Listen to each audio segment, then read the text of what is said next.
first and foremost, we put the consumer in focus at P&G. Consumer is boss. And when we talk about collecting data, not only for our media, but for our research, there's three principles that guide us. One is explicit consent, and making sure that we have the consumer's permission to collect and use the data. The second one is around transparency and control, making sure that we're providing very clearly to the consumer in a transparent way what we plan to use the data for. And it's really to, at the end of the day, elevate the brand experience, but also give them the control to, opt in, opt out. At P&G, we have a vast portfolio of brands. Do you want the corporate opt-in or do you want an individual brand opt-in? So we're obsessed with giving the consumer a bit of control here to control their own destiny. And the third one is about proportionality to the value that we provide, proportionality of the data to the value that we provide consumers. So we only collect data that we want to use, that we're going to use. And it's all about the value exchange, right? So if we're delivering a superior value to the consumer, then they're going to be more receptive in providing data to us to elevate the brand experience. So those are the three kind of guiding principles that we kind of rally behind in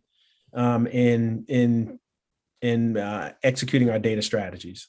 Do you find it's a challenge to sort of socialize those principles out to your ecosystem of partners, media and data companies, for instance, to make sure that like your core ad tech partners are also only collecting the data that you're going to need, that proportionality idea? Is that tricky to make sure everybody is on the same page? It is. I mean, it's a vast ecosystem. It's not only just our internal ecosystem with the number of brands that we have in our portfolio and individual pockets of businesses touching data, but to platforms, which I manage, enterprise-wide platforms. But when you extend that out into the ecosystem, into the publishers and the SSPs and the DSPs, it is a challenge to reinforce these. But we've had a good success.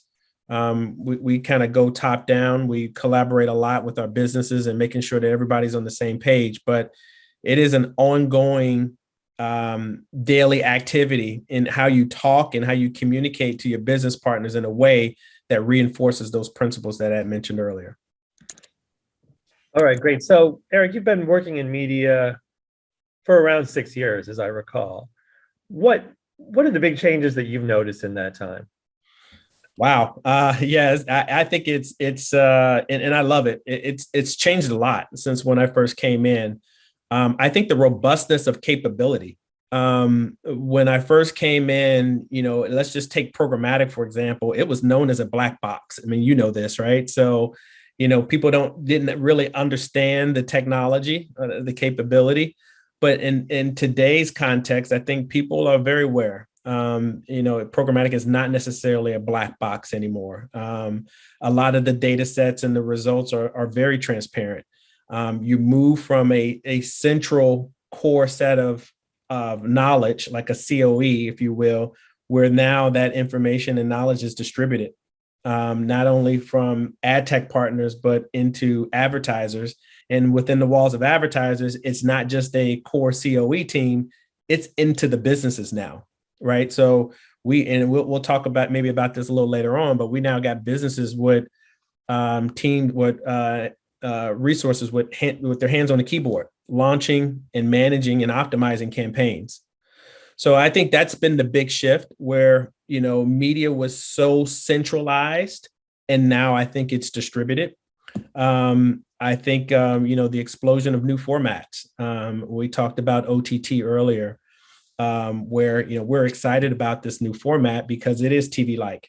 When I came in 6 years ago, it was just display and maybe a little bit of video, right? But now you got audio formats, you have OTT connected TV format. So I think the richness of the formats have changed. And then what I'm most excited about is the measurement, being able to close the loop and now match our media impressions with sales signals to be able to optimize our media to the effectiveness the brands need to grow their business.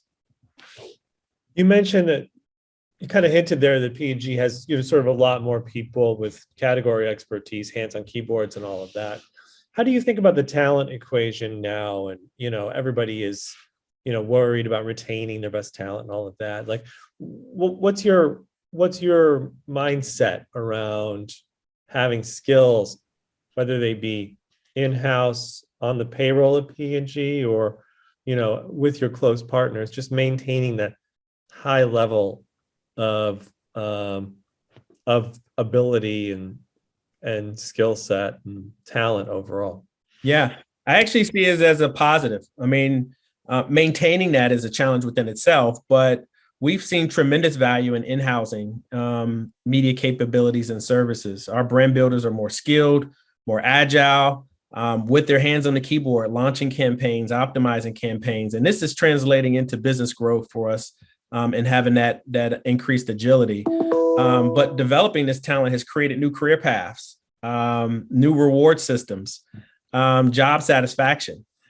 So I think it's been a positive for not only P&G, but many advertisers throughout the ecosystem and who has started to in-house and bring some of these capabilities internally, because it's translating into business growth and new territories that is forcing companies to explore. Terrific. Now, we were originally going to do this panel that you participated in Las Vegas at CES. We had to go virtual like everyone else in the world. But let me ask you a CES themed question, which is, when you consider the topic of innovation, what comes to mind? Where do you see the most exciting innovation in our space?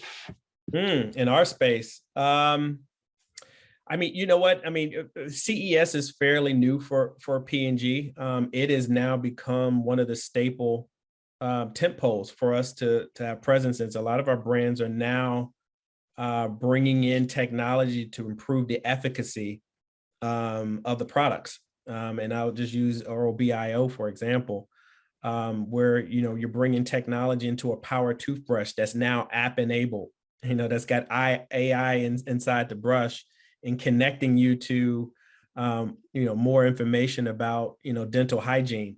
I think that's phenomenal. So I get excited about, how technology is improving the consumer experiences. We like to change the name of CES to the Consumer Experience Show versus Electronics Show, because really the technology is enabling an elevated consumer experience where in some cases improving the efficacy of our products.